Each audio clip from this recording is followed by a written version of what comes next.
ಗುರು ಈ big boss ಅವ್ರು ಇನ್ನೊಂದು ಪ್ರೋಮೋ ಬಿಟ್ಟವ್ರೆ. ಪ್ರೋಮೋದಲ್ಲಿ ಏನೈತೆ ಅಂತ ನೋಡ್ಕೊಂಬರೋಣ ಬನ್ನಿ. ಬಿಗ್ ಬಾಸ್ ಮನೆ ಒಳಗಡೆ ಹೋಗೋದಕ್ಕೆ ಗಟ್ಟಿಯಾದ ಮನಸ್ಸು ಬೇಕು. ನೀವೇನಿಗೆ ಬಂದಿದ್ದೀರಾ ಅಂತ ಗೊತ್ತಿಲ್ವಲ್ಲ. ನಿಮ್ ಬಿಗ್ ಬಾಸ್ ಟೀಮ್ ಅವರೇ ಮೇಡಮ್ ಒಬ್ಬೊಬ್ಬರನ್ನೇ ಸೆಲೆಕ್ಟ್ ಮಾಡಿ ಕರ್ಕೊಂಡಿರೋದ್ರಲ್ಲಿ ಅದೇನ್ ಸಾಮಾನ್ಯದವರ ಬಂದಿರೋರು ಒಬ್ರೊಬ್ರು ಒಂದೊಂದು ಮುತ್ತು ಕಡೆ ಇರೋಕೆ ಲಾಯಕ್ಕೆ ಇದ್ಯಾಲ್ ಗುರು ಇವನು ರಿವರ್ಸ್ ಅಣ್ಣ ಎಲ್ಲಾನು ರಿಜೆಕ್ಟ್ ಮಾಡ್ತಾ ಇದ್ರು. ಯಾರು ಅಕ್ಕನೇ ಅಣ್ಣನ್ ರಿಜೆಕ್ಟ್ ಮಾಡ್ಬಿಟ್ರು. ನನಗೆ ಇಲ್ಲಿ ಇರೋದಕ್ಕೆ ಇಷ್ಟ ಇಲ್ಲ ಬಿಗ್ ಬಾಸ್.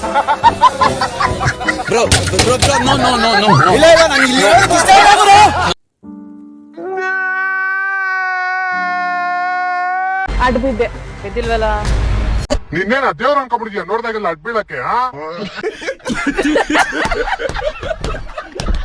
ಬಾಸ್ ಅಲ್ಲಿ ನೋಡಕ್ಕೆ ಇಷ್ಟ ಪಡಲ್ಲ. ನಾನು ಟಿಕೆಟ್ ಕೊಟ್ಟು ಪಿಕ್ಚರ್ ನೋಡ್ತೇನೆ. ಸೆಲೆಬ್ರಿಟಿಗಳು ಸ್ವಂತ ಫಿಲ್ಮ್ ಅನ್ನೇ ಟಿಕೆಟ್ ತಗೊಳ್ಳೋದಿಲ್ಲ. ಯಾವ ಸೆಲೆಬ್ರಿಟಿ ಅವ್ರ ಹೆಸರು ತಗೊಳ್ಳಿ. ಅಣ್ಣನ್ ಕಾಂಟ್ರವರ್ಸಿ ತಗೊಂಡ್ಬಿಟ್ಟು ರುಬ್ಬೋಣ ಅಂತ ಪ್ಲಾನ್. ನೀವು ಫಿಸಿಕಲ್ ನನ್ಕಿಂತ ಬಿಟ್ಟಿದ್ದೀರಾ. I respect girls. ಸೋತ್ರೆ ಮನೆಗೆ ಹೋಗ್ತೀರಾ. ಕೈ ಎಲ್ಲ ಅಲ್ಲಾಡ್ತದೆ ಈಗಲೇ. ನಾನು ಊಟ ಮಾಡ್ಲಿಲ್ಲ. ಹೌದು ಇದೇ ಚಾಲೆಂಜ್ ಚೆನ್ನೈ ಶೆಟ್ಟಿ ಅವ್ರ ಕೈ ಕೊಡಿ ಅವರು ಮಾಡಲ್ಲ. ಒಬ್ರೊಬ್ರು ಒಂದೊಂದ್ ತರ ಟ್ಯಾಲೆಂಟ್ ಇರುತ್ತೆ. ಹಾಯ್, ನನ್ನ ಹೆಸರು ಚಂದನ್ ಶೆಟ್ಟಿ. ಹೇಳ್ದೆ ಕೆಳ್ದೆ ಓಡಿ ಬಂದೆ ಊರು ಬಿಟ್ಟೆ. ಚಿಲ್ರೆ ಇನ್ನೊಂದ್ ಸ್ವಲ್ಪ ಚೆನ್ನಾಗಿ ಮಾಡ್ಬೇಕಪ್ಪ. ನಿನ್ಗೆ ಯಾರು ಎನ್ಕರೇಜ್ ಮಾಡ್ತಿದ್ರೆ ಬಾಯಿಲಿ ನಾನು ಮಾಡ್ತೀನಿ. ಇನ್ನು ಚೆನ್ನಾಗಿ ಮಾಡ್ಬೇಕು. ಕಡಿಮೆ ಇದೆ, ಟಾರ್ಗೆಟ್ ಜಾಸ್ತಿ ಮಾಡ್ಕೊಳ್ಳಿ ಸ್ವಲ್ಪ. ಸಂಗೀತ ಅವ್ರಿಗೆ ಹೋಗ್ಬಿಟ್ಟು ಚೆನ್ನೈ ಶೆಟ್ಟಿ ತರ ರ್ಯಾಪ್ ಆಡಿ ಅಂದ್ರೆ ಆಡ್ತಾರ? ಆಡಲ್ಲ. ಹೌದು ಓಕೆ, ನಾನು ಪಕ್ಕಾ ಎಂಟರ್ಟೈನ್ಮೆಂಟ್ ಕೊಡ್ತೀನಿ ಮೇಡಮ್. ನಿಮಗೆ ಕ್ರಿಂಜ್ ಅಂದ್ರೆ ಎಂಟರ್ಟೈನ್ಮೆಂಟ್.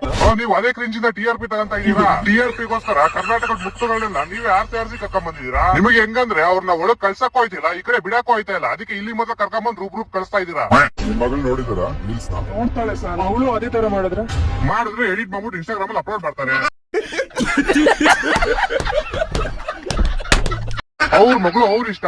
ನಿಮ್ಗೆ ಯಾಕೆ ಬೇಕದು? ಇಂತ ಒಂದು ಬಿಹೇವಿಯರ್ಸ್ ನಾನು ಬಿಗ್ ಬಾಸ್ ಅಲ್ಲಿ ನೋಡಕ್ಕೆ ಇಷ್ಟ. ಈ ಅಮ್ಮ ಉರುಡ್ಸೇವೆ ಮಾಡ್ತಾ ಇದ್ದ ಅಲ್ಲಿ. Thank you madam. ಇಲ್ಲಾಂದ್ರೆ ಈ ಅಮ್ಮ ಬರೀ ಹ್ಯಾಪಿ ಬರ್ತಾರೆ ಅಂದಿ ತಲೆ ತಿನ್ಬಿಡು. ಅಣ್ಣ happy birthday, happy birthday, happy birthday to you. ನಿನಗೆ ಮಾಡಕ್ಕೆ ಕೆಲ್ಸ ಇಲ್ವಾ? ಮತ್ತೆ ಇನ್ನೊಬ್ಬ ಅವನಲ್ಲ, ಅವ್ನು ಯಾರು ವೆಲ್ಡಿಂಗ್ ಗ್ಲಾಸ್ ಹಾಕೊಂಡು ತಪ್ಪು ಲಾಲಿಪಾಪ್ ಅಂತಾರಲ್ಲ. ನಾನು ತಪ್ಪು ಮಾಡೋಣ. ಬೇವರ್ಸಿ ಮುಂಡೆ ಮಕ್ಕಳ, ಏನ್ರಯ್ಯ ನಿಮ್ ಹಿಂಸೆ? ನಿಮ್ದು ಏನ್ ಹಿಂಗ್ ಹಿಂಸೆ ಕೊಡ್ತೀರಾ ಅಂತ ನಿಮ್ಗೊಂಚೂರು ಮಾನ ಮರ್ಯಾದೆ ಇಲ್ವಾ? ಬೇವರ್ಸಿ ಮುಂಡೆವಾ ಥೂ ನಿಮ್ ಜನ್ಮಕ್ಕೆ. ಎಂತೆಂತವ್ರಿಗೂ ಸಾವು ಬರುತ್ತೆ, ಸತ್ತೋಗ್ಬಿಡಿ. ಬಿಗ್ ಬಾಸ್ ಹೋಗ್ಬೇಕು. ನಾನು ಬಿಗ್ ಬಾಸ್ ಹೋದ್ರೆ ಆಗ್ತೀನಿ ಡುಂಪ ಅಪ್ಪ.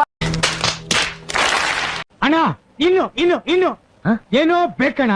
ಇದು ಸರಿಯಾಗಿಲ್ವೇ? ಇಲ್ಲ ಬೇಕು. ಕರೆಕ್ಟ್. ಬೇರೆ ಏನೋ ಬೇಕು. ಕರೆಕ್ಟ್. ಬಿಡಿ ಮಾಡುವ ಅದಕ್ಕೇನಂತೆ. ಬಾಸ್ ಅಗ್ನಿ ಪರೀಕ್ಷೆಗೆ ಇವಾಗ ಮಾಸ್ಕ್ ಮ್ಯಾನ್ ಎಂಟ್ರಿನ ಕೊಟ್ಟಿದ್ದಾರೆ. Hold on, first take off your helmet. Sorry, mask ಹಾಕೋದು ಒಂದು ಟ್ಯಾಲೆಂಟ್. ಫೇಸ್ ತೋರಿಸಿದ ಇಷ್ಟು ಜನ ಮೆಚ್ತೀನಲ್ಲ, ಅದು ಟ್ಯಾಲೆಂಟ್.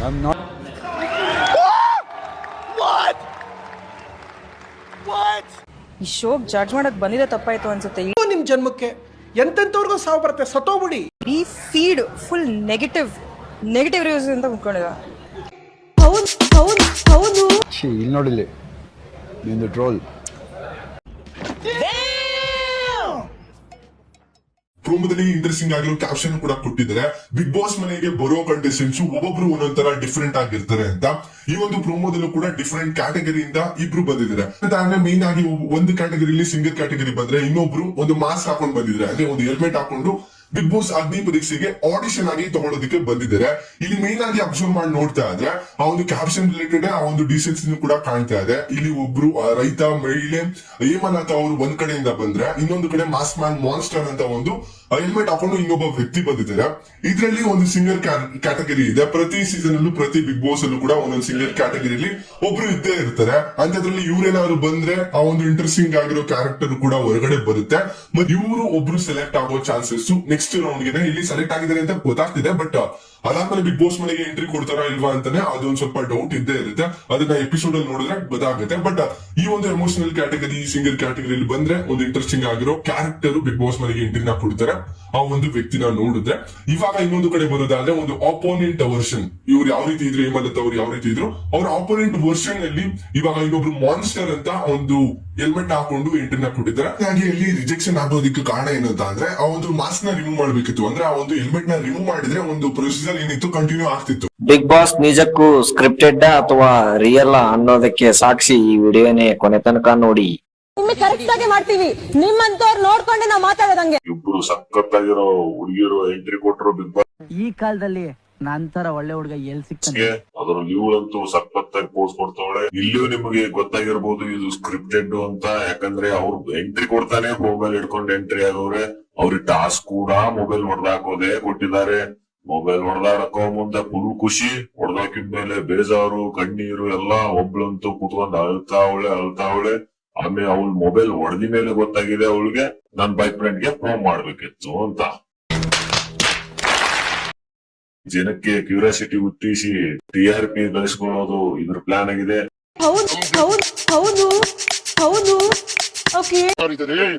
ಬರ್ತಾ ಬಿಗ್ ಬಾಸ್ ಅಂತೂ ಟೋಟಲ್ TRP ಗೋಸ್ಕರನೇ ನಡೆಯೋ ಕ್ರಿಂಜ್ ಶೋ ತರ ಆಗ್ಬಿಟ್ಟಿದೆ.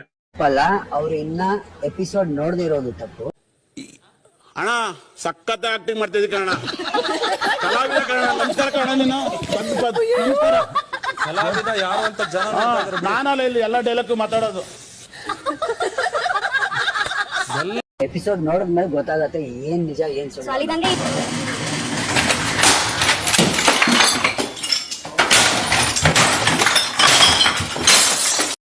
Taking all this nonsense and bullshit ನೀವು ನನ್ನ ವಿಡಿಯೋಸ್ ನೋಡ್ಕೊಂಡು ನಗ್ತಾ ಇರಬೇಕು. ನನಗಿದ್ರ ಒಂಥರ ಸಂತೋಷ. Of course it is funny. ಅದಕ್ಕೆ ವಾಟ್ಸ್ ಫನಿ ವಿನಯ್, ಬರೀ ಇದೆ ಆಯ್ತು. ನೀವು ನನ್ನ ಟ್ರಾಲ್ಸ್ ನೋಡ್ಕೊಂಡು ಖುಷಿ ಪಡ್ತಿದ್ರೆ ಅಷ್ಟೇ.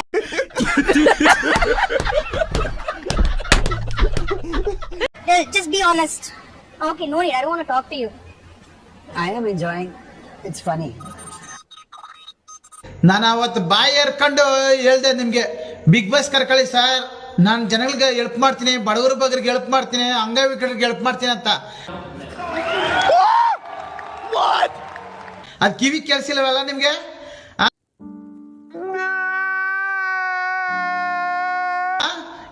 ನಾನು ಓಪನ್ ಆಗಿ ಹೇಳ್ತೀನಿ, ಅಗ್ರಿಮೆಂಟ್ ಪೇಪರ್ ಸೈನ್ ಹಾಕ್ತೀನಿ ಅಂತ. ಅದನ್ನ ನಿಮ್ ನಂಬಲಿಲ್ಲ.